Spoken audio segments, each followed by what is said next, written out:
we really think that public safety is at risk if a large segment of correctional officers exited the system. The prison could be moving, but what happens if it moves too far away?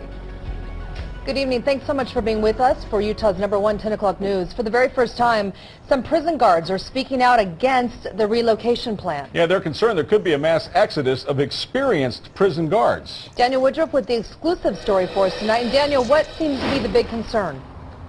Well, Mark and Shauna, I spoke with several current workers here at the Utah State Prison. They tell me that they feel that if the prison moves too far from its spot here in Draper, that a lot of people who have worked here for a long time might not choose to follow it.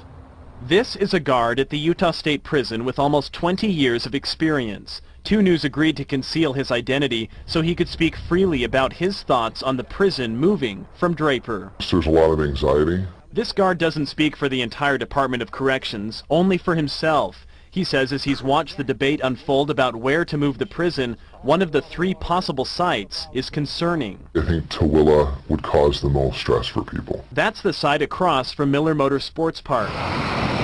The other 2 sit west of the Salt Lake Airport and in Eagle Mountain. What's wrong exactly with Tooele County? He says for people like him with experience, leaving the system would be more palatable than making the trek out west. I would definitely take advantage of retirement. 2 News spoke with other prison guards who echoed the concern that moving the prison too far from Draper will result in a loss of experienced staff. If a lot of those men and women exit the workforce, there'll be too many novices in the population, in the employment of the state of Utah. We think that jeopardizes the public safety. Kelly Atkinson is with the Fraternal Order of Police and advocates for these prison guards. The prison ought to be located, in our estimation, either in Davis County, Salt Lake County, or Utah County, because the concentration of the current workforce is in those 3 counties. Atkinson says it's already difficult to fill positions in the prison, on average about 6 months from the time somebody quits. He also says prison guards as a whole are dramatically underpaid compared to their counterparts in nearby county jails. You're going to be asking them to drive 110, 120 miles round trip every day. How are they going to afford that? No decision has been made yet, but this prison guard hopes state leaders tasked with that will keep the current workforce in mind. As more people leave with experience and you bring in more unexperienced staff, it's not going to help the system.